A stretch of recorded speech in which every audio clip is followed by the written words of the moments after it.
Welcome back, everyone. Let's jump straight into it. So, Fun Toys Inc. wants to know what type of new toys to introduce into their store.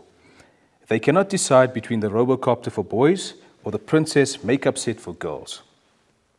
What would be a suitable sample? So if I'm looking at this, you've got toys for boys and for girls. So I'll say a suitable sample would be maybe 100 boys.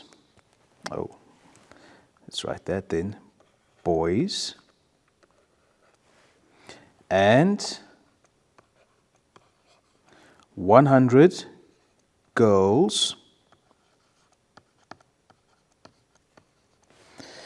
Now we need to look at an appropriate age range. So let's say between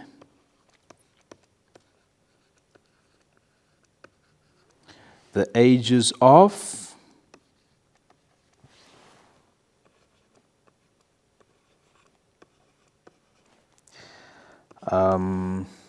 how about 5 and 11? That should give them a good idea of who would like to use those toys. Let's go to which data collection method should they choose. Remember, there's 3 of them. There's observation, there's an interview, and there's a questionnaire. Now, looking at this particular one, again, I don't think observation would work. Looking at the boys and girls, it's not going to give you an idea of what they like. An interview, having all 100 boys and 100 girls in and talking to them, I don't think that would work. So I'm assuming here the best one to go with would be the questionnaire. Because again, the parents can fill it out real quick for them. If they're old enough to, they could fill it out themselves, and we'd get a good idea of which toys they prefer. So let's go with the questionnaire.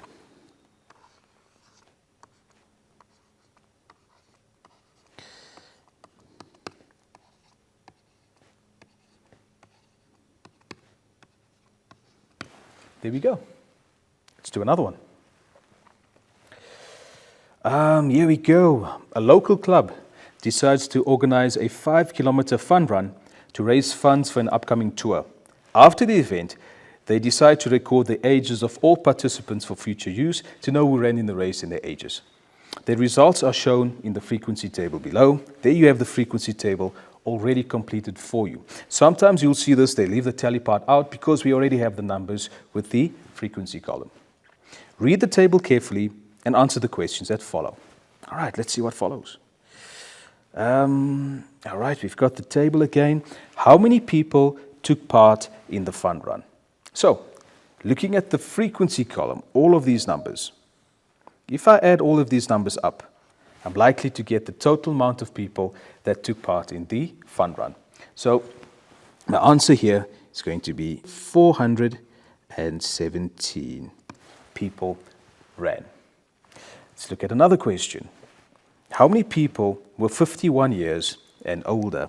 All right, let's see if we can find that out. And in order to do that, we've got to remember how a frequency table works. When you're dealing with intervals, these things on the side, all of these, we don't have the actual ages. We've just got a range in which they're working from. So what I'm trying to find is where does 51 years and older fit into this range? Where's that interval? So 10 to 20, no. 41 to 50, no. Here it is. That's the one. 51 to 60. But because it says older, I'm going to go 51 to 60, 61 to 70, and greater than 70. All 3 of those fit my conditions. So let's look at their numbers. Let's take that guy out of there.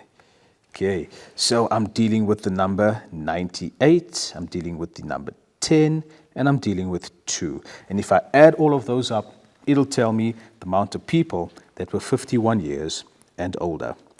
So 98 plus 10 plus 2 equals 110 people.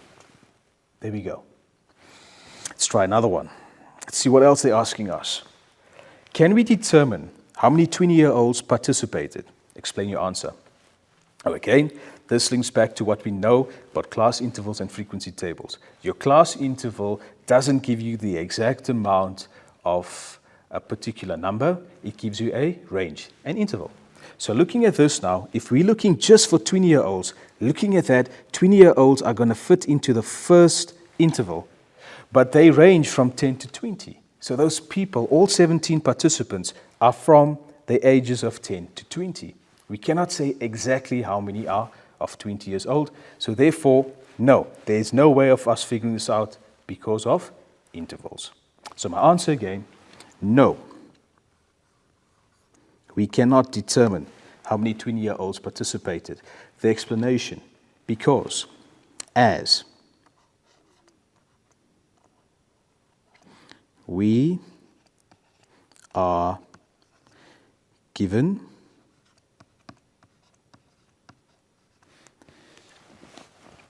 intervals.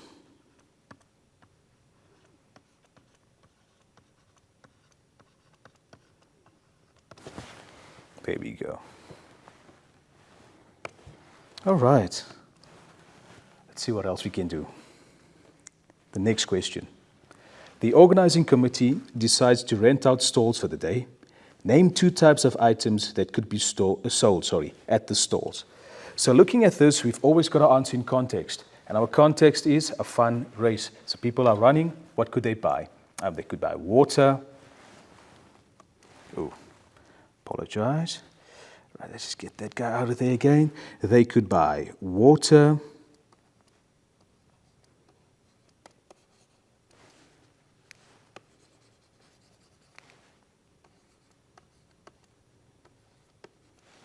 They could buy energy drinks.